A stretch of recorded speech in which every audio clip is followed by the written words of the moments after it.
All right, for segment 1 today, that is right, we're going to continue on with Twilight 2000. And in this video, this first video, we're going to talk about explosions and heavy weapons. Because, we learned how to, punch people. We learned how to shoot some rifles and pistols. Now we need to know how to blow some folks up. And, so anyway, so I had to take a drink there. Let's get that off the screen. Put that on the screen. Just remind folks, please check the links in the description. If you want to donate, if you want to check out our Discord, hang out with some folks. Yeah. So on and so forth. Everything is in the description of the video. Share the screen. I don't need audio. And boom, there we go. F11 to make it just a touch bigger. And then full size. All right. So Twilight 2000, I had a few people ask me why I hate the game. I don't hate the game. Not at all. I like the game. I'm in defense of the game. I just wouldn't call it. It's not a perfect role-playing game. It is not a perfect war game. It is a hybrid between the two. And role players have to understand that there are going to be some war gaming mechanics in there. If you're all theater of the mind, kind of like I am, you're just going to have to understand battle maps are necessary in this one because, and even though the rules say you don't need them, but generally speaking, because you're playing to some degree, a miniature war game. Miniature war gamers have to understand it's not going to be as in-depth and it's going to have more flexibility than just reading every line-by-line rule because it's also a role-playing game, and you have to be comfortable with that hybrid. And I think it's a good hybrid. All right, vehicles, weapons, gear. Where are we? Drowning, nope. Visibility, battle maps, foot movement. Where the heck are we here? Close combat, range combat, suppression, explosions. There we are, right there. I click on explosions, it goes to the end of the book. I don't think explosions are at the end of the book. Hopefully I wrote down the page number 68. So probably 70 or 72. Let's try 72. Oh, I was wrong. There we go. Landmines, explosions. Zoom in on this bad boy and let's start reading. Let's see if we can figure this out. Looks like we got nice little graphs over there. Okay, explosions. Oh, I can tell I'm dehydrated. I'm having a hard time. It's almost like I got tunnel vision. All right, the strength of an explosion is measured in its blast power, typically ranging from A to D. Now, right off the bat, this tells me that it looks like it's going to be very similar to previous Year Zero engine titles. Now, I haven't done it outside the D6 realm, so I don't know exactly where this is going to go, but right there, it seems, and if I'm looking at this, inferring from this chart what I think is happening, it's just like the D6 system, although even easier. But it's a typical ranging from A to D, where A is the most powerful explosion. The blast power has its full value in the hex where the detonation takes place and is reduced one step toward D for each hex away from the detonation point. All right, yeah, so it shows it right here. So it goes kablooey right here. Boom. All right, that's where it does A damage. Now, I don't know if that means a D12 or if that means something else. We'll figure that out when it gets to equipment time. And then B, C, D. And if it is, rolling the D12 for successes, I mean, that makes sense, right? Boom, boom, boom. There you go. And if you're over here, you're safe-ish. So how many meters is that? Each hex is 10 meters. It's 10. So obviously 10, 20, 30. So it goes about 30 meters. All right. I know when I was in the military, they told us to keep 6 meter spacing. So if it hits one person, it doesn't kill two. So I mean, that's effectively 12 meters between the two, right? So you'd have, or 3. So you have 1 here and then 6 meter that way, 6 meter that way. So making it 10 meters here sounds about right. Remember, it's also a game. It's a game. It's a game. It's a game. You don't have to say, but the Claymore does. Okay, we get it. It's a game. If the blast power is reduced below D, the explosion has no effect. When an explosive detonates, roll 2 base dice of the type corresponding to the modified blast power, once for each person within range of the explosion. Okay, so for everybody in range of the explosion, you roll those 2 base dice based on the corresponding.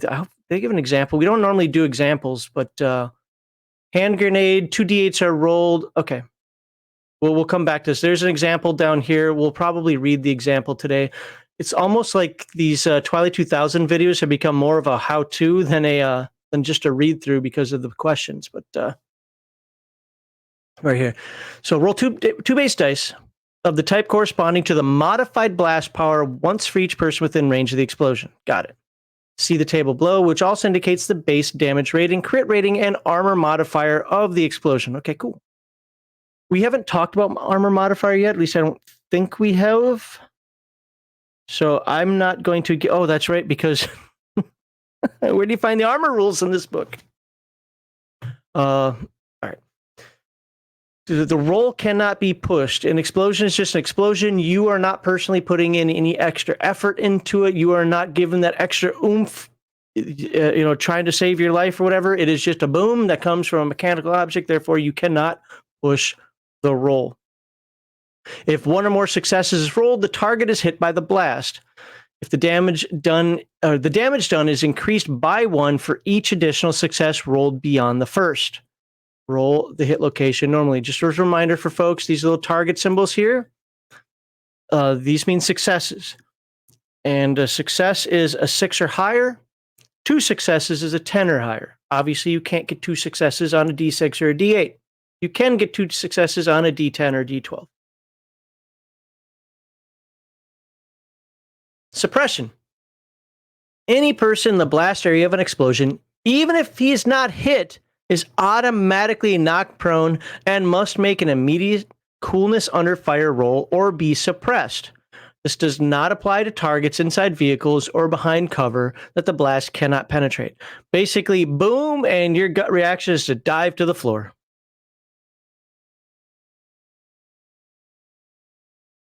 If the target is prone, the blast power is reduced 1 step. That's just kind of the blast part of the blast going over you is my guess. Cover. Solid cover provides protection against shielded hit locations, just like for ranged attack, unless the explosion occurs in the same hex as the target. So something boom booms you in, if you're hiding behind the wall of the house, right? Somebody throws a grenade through the window and it's clink, clink, clinks next to you and you're like, uh-oh. That wall doesn't protect you anymore. Just saying. All right, blast power. A, 2d12. B, 2d10. C, 2d8. D, 2d6. Okay. Interesting. So all explosions do the same damage? There are no varying... Okay, we'll figure it out in a moment. Damage 4, damage 3, damage 2, damage 1. Let me read the successes again so that I'm not lying. If 1 or more successful targets hit, damage done increased by 1 for you. So it starts off as 4 damage. And let's just arbitrarily say you get 4 successes on those 2d12, right? I really wish it would say 2d12, not 2 by d12. There might be a reason for that I'm not aware of yet. But so we've got 4. And if you get those extra 3 successes, it'd be 5, 6, 7. So you do 7 points of damage to somebody. That pretty much turns them into goo. Crit is 3. Wait, what? Am I not understanding crit correctly? Or does this automatically crit if you get all successes? Maybe that's what it means. My understanding is that's the number of successes you need. So... Oh, never mind. I'm being a dum-dum. Okay, let's just leave it. You're probably not confused, but I got confused. So this is why. So if you roll and get 1 success, right? 1 success off of this, it does 4 damage. But that doesn't cause a crit because it's only 1 success. If you do 3 successes on this, okay? So you roll, say, a 6 and a 10. That would be 3 successes. You do 4, 5, 6 damage. And you'd have 3 successes, so you would do a crit. Now, armor plus 1. Do we even have an armor section here? Doesn't really look like it. Look, this is how armor works. Armor reduces damage. So if you have 2 points of armor, it simply just takes away 2 points of damage. That's what it does. So what is the plus 1 against your grenade? That means the effective... how does it work? The effect, basically, it reduces your armor. Like the power level against armor is higher. Some backward, not intuitive Or is it armor is higher? Hold on. No, I'm sorry. The armor value is higher. That's right. Because there are no negative numbers. Armor value is higher. I really wish there was a decent armor chapter. There is going to be one we'll get to, but it doesn't give the most basic rules. It just says you can't double stack it. So what this means is if you have an armor rating of 3, you now have an armor rating of 4. So a plus armor rating in like a weapon or for this explosion damage is actually better for the defender, not for the attacker. So it increases the person's armor rating by 1. Now that means the person has to be wearing armor. Obviously, a grenade against somebody who's not wearing armor, well, that turns you into red mist. So,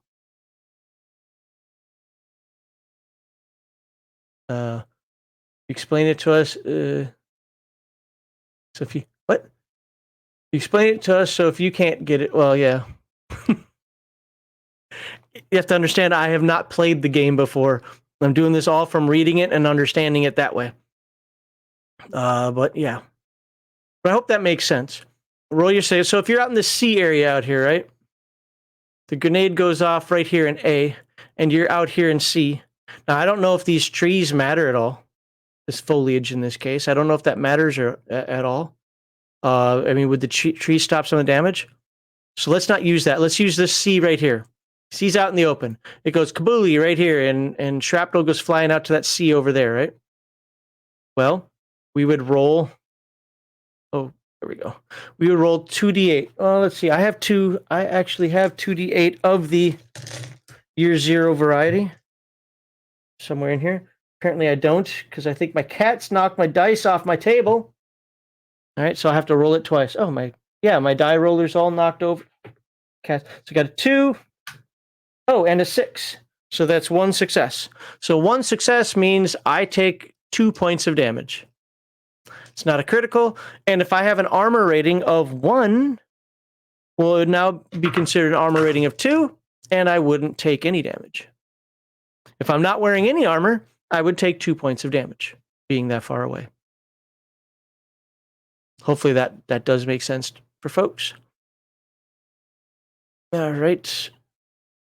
Let's go. I don't think there's anything up there. All right, so let's look at this this example. A hand grenade with blast power of C explodes in the same hex as DS. 2d8s are rolled, and both come up with successes. This means the blast inflicts 3 points of damage. The base 2, because if we look over here, C is base 2 damage right here. All right. And an extra success does 1 more point of damage. Got it. The shrapnel hits Diaz's torso. Unfortunately, she's wearing a flak jacket. Due to the explosion armor modifier +1 of the flak jacket, its armor level counts as 2. So a flak jacket is normally armor level 1. But with the +1, it's now considered armor level 2, reducing the damage to 1. So it goes from 3 minus 2 is 1. Diaz is also thrown to the ground and needs to make a coolness under fire roll. Without the flak jacket, Diaz would have suffered 3 points of damage and taken a critical injury to her torso. Why would she have taken a critical injury? Well, let's look at the chart one more time. Because damage of 3 indicates critical injury. There we go. All right. So now landmines, oh my God, I cannot read. A number of types of landmines are described in Chapter 5. Placing landmines in a hex manually requires a stretch of work and a tech roll, whereas a stretch 10 to 15 minutes. Success turns the hex into a minefield, so that's the entire 10 meters is effectively mined. Now, you could say it's 1 mine, you could say it's 10 mines, whatever, but a 10-meter hex is mined.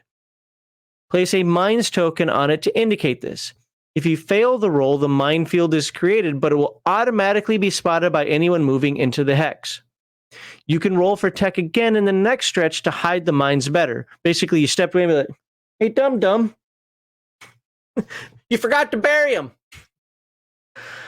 Some types of mines can be scattered by artillery.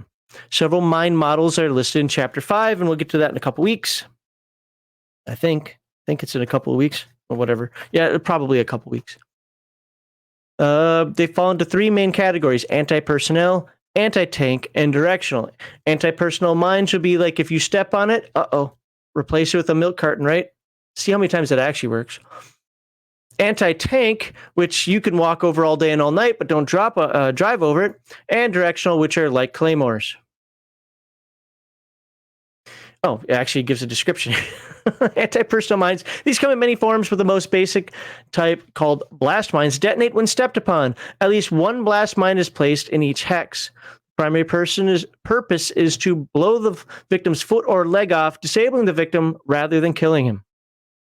Detecting a mine, oh my God, why can I not read? Detecting a field of blast mines requires a successful recon roll. It's a passive roll, so you're not pushing it. Unless you're like, hey, I'm looking for mines here. Well, that'll take you some time. If the roll fails and you move unawares into a minefield, the referee rolls a d6 for every hex you traverse. If the roll is equal to or less than the number of mines in the hex, you trigger a mine. So let's think that through for a second. So do you have to make a number types of landmines, placing landmines in a hex? So how do you indicate the number? Success turns the hex into a minefield. How do you determine how many you put in? That's weird. Because up here it doesn't say anything about how many you put in there. It just says, yeah, you mined it. Now it's saying, hey, how many are there? That's it's weird. To move through a detected minefield without setting off a mine, you must walk very slowly, 1 hex per action instead of 2. So basically half your movement rate, or you're effectively crawling. And no additional movement is possible, so you're not rolling mobility to see if you can move further.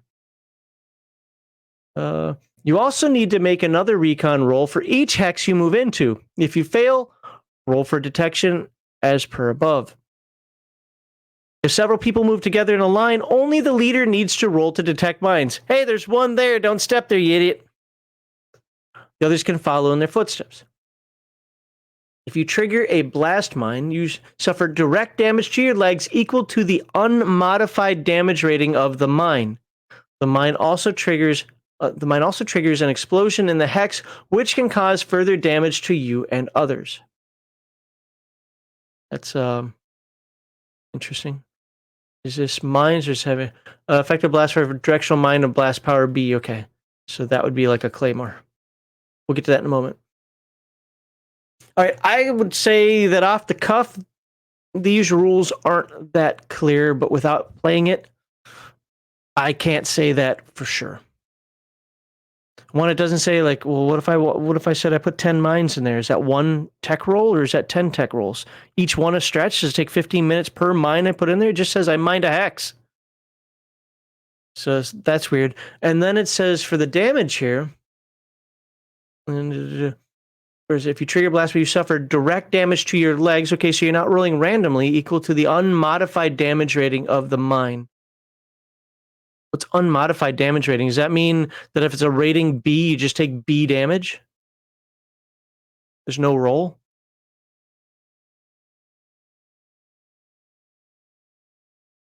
Or, yeah, I mean, would it be unmodified? So would it be just automatically you take 2 points of damage if it's a blast power C landmine?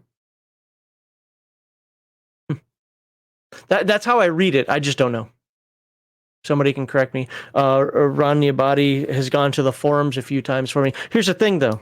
I'm old. I'm 51 years old. I don't go to forums for clarifications. Write it in your book the right way first time. And I think this is the first Free League game that I'm reading. And again, go check out the channel Adventures with Dice. Rob over there, I don't know how often he's putting out videos right now, but Rob over there, like a year or two ago, made a video just really hating on this book. And I got a bit defensive because I like Free League. But as I'm reading through this book, I'm starting to realize that this book has problems. It could have been written much clearer, much better. I mean, some of the ways that it does things that kind of, I don't want to say leaves it up to the Game Master, but leaves things a little, I don't want to say not specific either. Little unclear is fine in a role-playing game, but for something that's more of a tactical war game, you've got to have that specificity. So, all right. Let's do anti-tank mines. These are larger and more powerful than anti-personnel mines and require more pressure to be detonated, and thus cannot be triggered by a person, only vehicles. Only one is typically placed in each hex. Spotting anti-tank mines is easier than blast mines. You get a +2 modifier to this. But this is canceled by a -2 modifier if the recon roll is made from a vehicles. Okay, so you walk over them. Got it. Driving unawares into a mine hex will automatically trigger the mine. Driving through a detected minefield without setting off the mine requires very slow driving. In military terms, typically you mark them. It's here, it's here, it's here. And then you avoid them like the plague.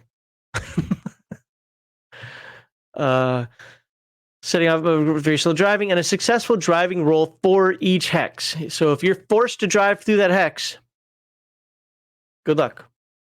When an anti-tank mine is triggered, the vehicle suffers direct damage equal to the unmodified damage rating of the mine. Use the rear armor level of the vehicle. The mine also triggers an explosion in the hex. Boom, boom. And then we have directional.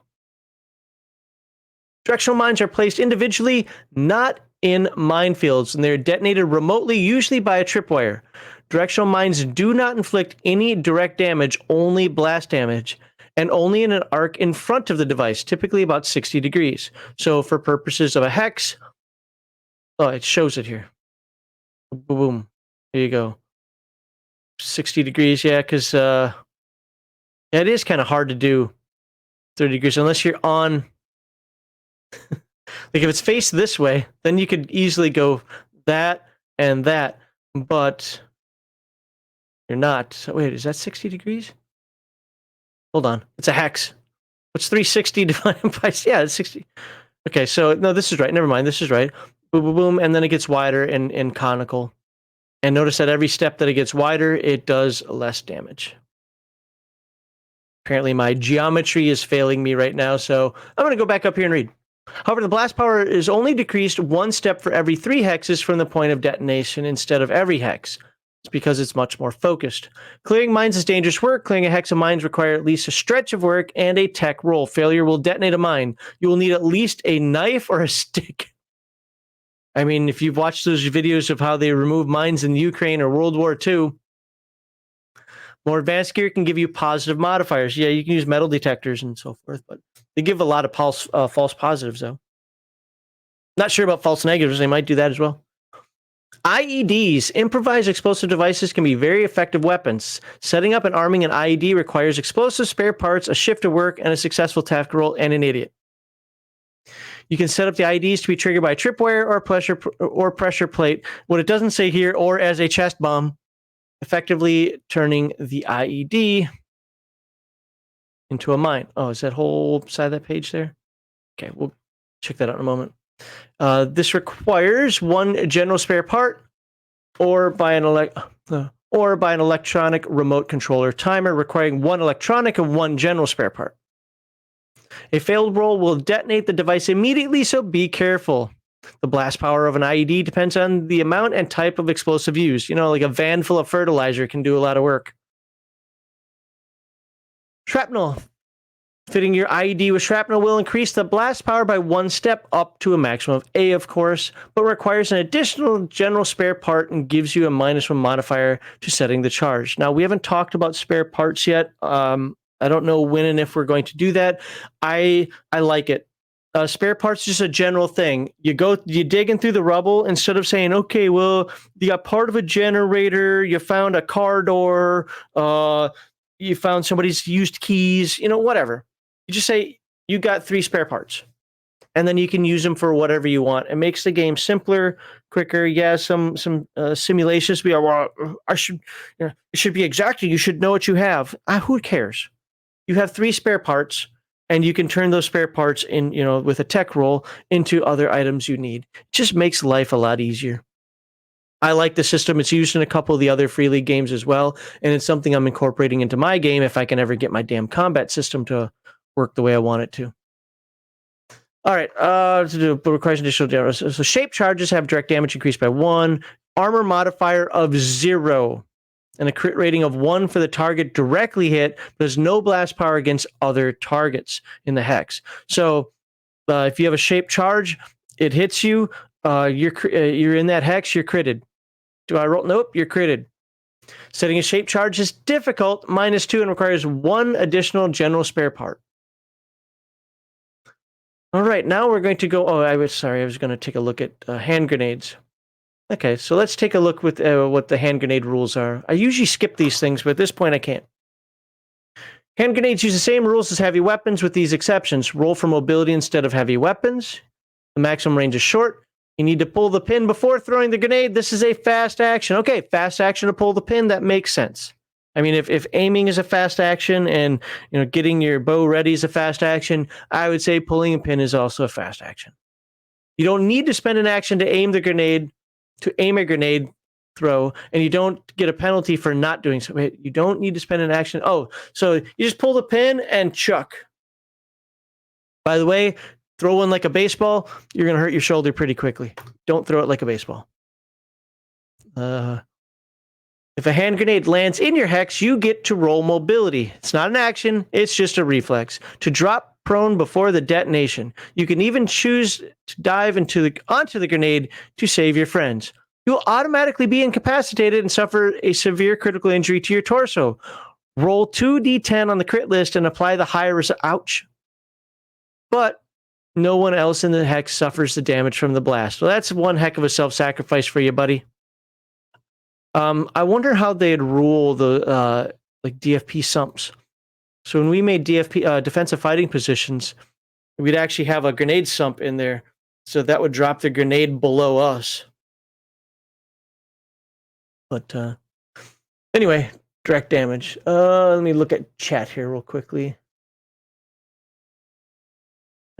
Okay, nothing that I need to respond to right now. Cool. Heavy weapons. Heavy weapons is the collective term for rocket launchers, grenade launchers, anti-tank missiles, vehicle cannons, mortars, and howitzers. Hand grenades are also included in this category. Okay, so hand grenades are heavy weapons, which explains why it says, hey, use the same rules as heavy weapons, except, et cetera, right? Hand grenades are also, but they follow special rules, which we already read. Machine guns use the heavy weapon skill, but are fired as normal range weapons and do not follow the rules of the section. So use the heavy weapon skill, but everything else falls under normal weapons. Hits from heavy weapons generally have a dual effect, direct damage and explosive damage. Well, I wasn't in the Army or the Marines, so I didn't really do a lot of grenade throwing, but it's lob. You lob it, you don't throw it. I was in the Air Force. They didn't want to, anything that could go boom or pew pew or whatever, they kept away from us. They're like, wait, is it on a jet? No, you don't get to touch it. Oh. Even in my combat training, I got to fire a whole ton of different weapons, but I never got to throw a grenade. The direct damage from a heavy weapon is resolved just like small arms fire. Damage inflicted on the target equals the base damage of the weapon +1 for each success rolled beyond the first. Okay. Modified by cover and armor. If hitting an individual person, a heavy weapon can inflict critical injuries just like small arms. Note that some heavy weapons have a crit threshold lower than their base damage rating. Wow. Okay. So pretty much means automatic crit, even if your armor protects you to some degree. So I'm making up numbers now. I don't know what the numbers actually are. But let's just say, they're heavy weapons. They're going to do a lot of damage, right? Let's say a heavy weapon does 5 points of damage, but its crit rating is 4. Even if you have a point of armor, you're taking a critical injury. Doesn't that make sense? I think that makes sense. I don't have any problems with that. Sounds right to me. Hit with such a weapon will automatically inflict critical injury unless the target is protected by armor or cover. Explosion. The blast power of the explosive effect is indicated in the weapons list in Chapter 5. The effects of the explosion are in addition to the direct damage and rolled separately, not affected by your attack roll. Okay. hold on. I've got a question here, but let's see. There's a lot more reading to do, so we'll see. Let's read first before I ask my question, because basically do you take both types of damage if you're both targeted and hit in the explosion? Heavy weapon skill is used for firing heavy weapons with the following exceptions. With throwing hand grenades, use mobility. For firing a weapon on a tripod. Now, why do you put this rule in here twice, which I'm for? This is good technical writing. Redundancy is okay. I know some people are like, oh my God, the book's so thick, they could have saved paper if they just wouldn't have said things 3 times. No, sometimes it actually is a benefit to say something 3 times, because you might be looking it up in this section, might be looking it up in that section, and it might flow properly here. So there's nothing wrong with that. But then you don't put the rules of the armor in the book. And anybody says, no, there's an armor section. It doesn't actually tell you what armor does. You have to get it from inference from this other stuff. So the game does not need a second edition. It needs a revised edition. That's what I'll say. It needs a revised edition that clears up that nonsense. Basically, what people are finding on the forums and what we're quibbling over here, not whether we agree or disagree with the rule, who cares about that, but why doesn't the rule exist? or what does this rule actually mean? It needs a revised edition. It's funny how the irony of this, when we go into segment 2 and I talk about Palladium, where it's going to be almost the exact opposite. But remember, Palladium is a cinematic role-playing game. This is more of a tactical war game. Tactical war games need to be explicit in many areas. So anyway, for firing a weapon on a tripod or vehicle mount, roll for heavy weapon, but use agility instead of strength. When firing artillery, mortars and howitzers, roll for heavy weapon, but use intelligence instead of strength, because you're aiming it through computer control. So, and little crank dials. Throw the pomegranate. Just remember, pull the pin first, else you'll need a pen to write your will and final letter. Well, if you don't pull the pin, I mean, unless you're talking about the enemy throwing back at you, it doesn't go boom. If you throw the pin, just keep the what's it called? The clip or whatever, I forget what it's called. Little metal piece in. By the way, also another myth: you can't pull out I have. By the way, I do have a dummy grenade. I don't know where it is.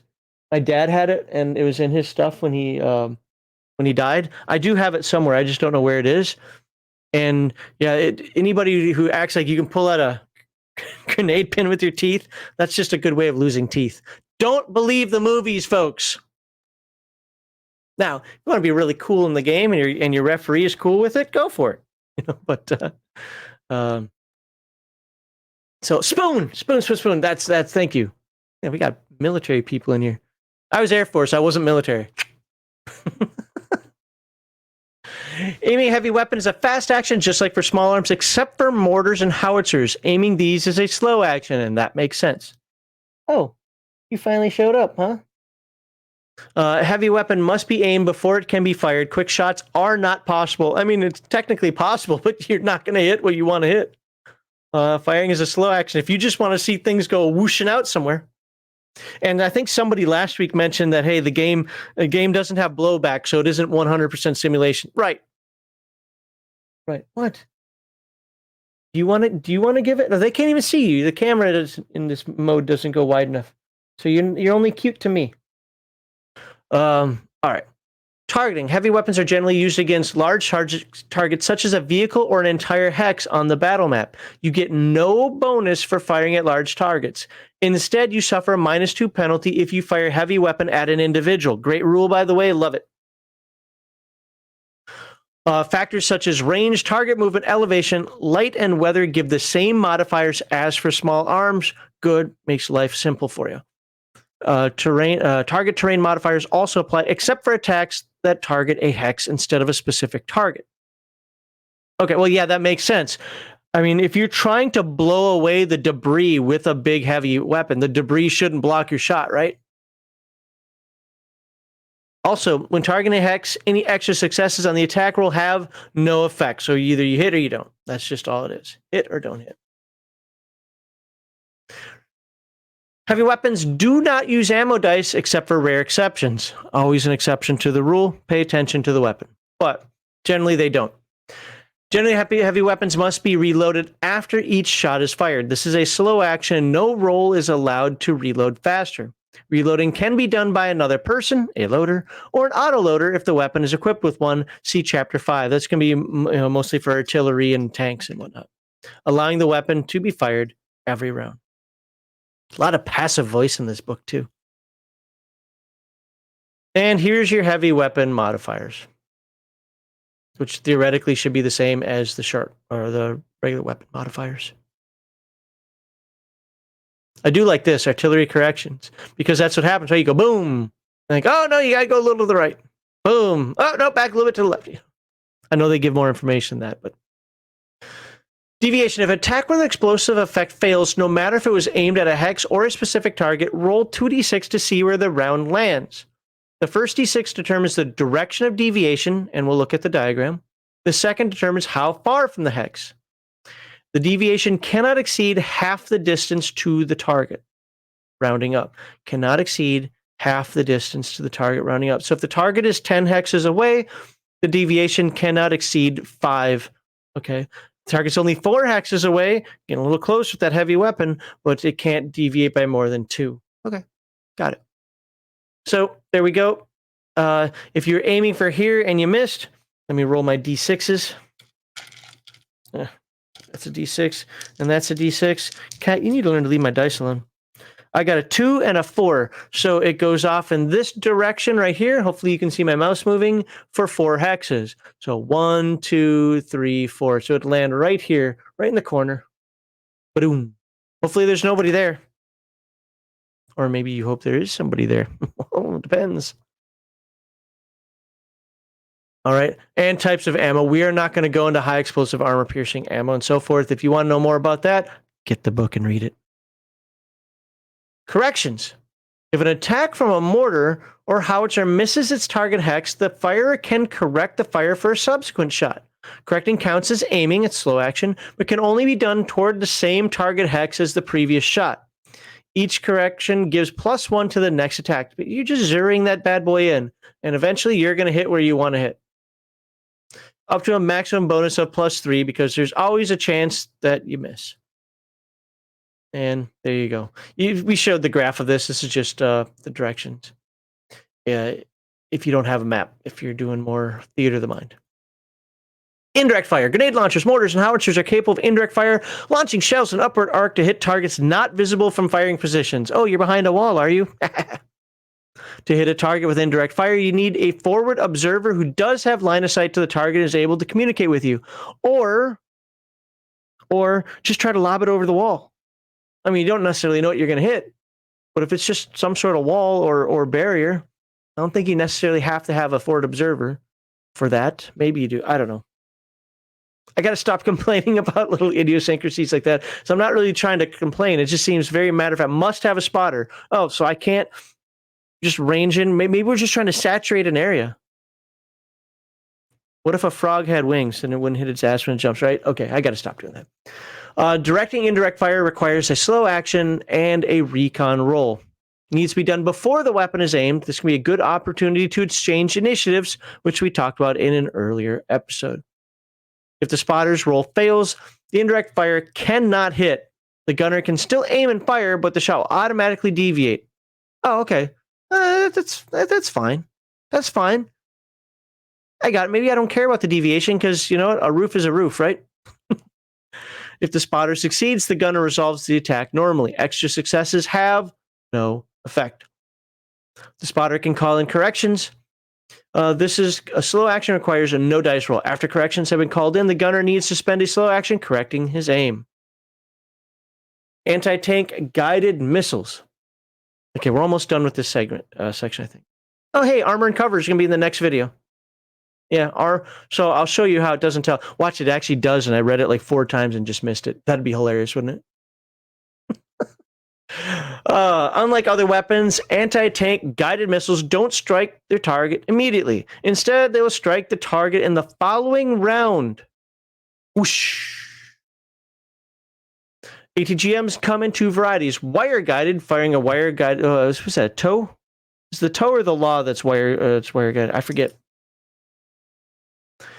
Slow action, but don't roll any dice at the point of launch. Instead, you roll when you spend a second slow action the following round. So basically, whoosh, and stand there and hold it, baby, to guide the missile to its target. The attack will automatically miss if any of the following occurs before the strike. Okay, you become incapacitated or suppressed.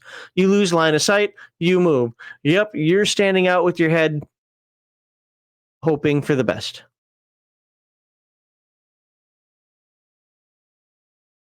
And fire and forget. This type of missile guides itself to the target. Can I slide over more, please? There you go. You roll normally when firing the missile. If you succeed, the missile will hit in the next round, unless the target is moved out of extreme range. So, if the target moves anywhere in short, medium, or long range, you will hit. Will. There you go. But if the target moves out of extreme range, that means bye-bye, not even in extreme range anymore. All right. Okay, so that's generally that's what the rules say for heavy weapons and explosives. I don't have anything in here I need to comment on more necessarily. Really wasn't intending for these videos to be how-tos, more read-throughs and deep dives, but because of the range combat and line of sight video, it's turned into some how-tos. I can only give so many how-tos. Especially if I haven't played it before. Unfortunately, I was supposed to play it last week or week before. Did not get to do so. All right. And I don't see any comments in here that I need to star. All about my kitty landmine over here, who is now left. I think she left. Yep. So I think we're ready to head into the next video, which will be on damage. How quickly can you die in this game? We'll also talk about, damage, conditions, and something else. Oh, stress. That's right, stress. I'm just going to go viral for how-toing on that. Probably not. I don't think any of these videos are going to go viral. These videos have not been getting views at all. That's fine, though. I cover the games that I like or I'm interested in. And that's pretty much it. So if I wanted to go viral, I'd cover 5e stuff, but I have zero interest in 5. No, I'd cover Shadow Dark, but I have zero interest in Shadow Dark. You know, I know a lot of people within my circles really like it, or at least like the creator. That's cool. I wish her well. Do the best you can. Make those dollars. But I have zero interest in Shadow Dark at all. So, all right, please like, subscribe, and share, and look forward to seeing you in the next video.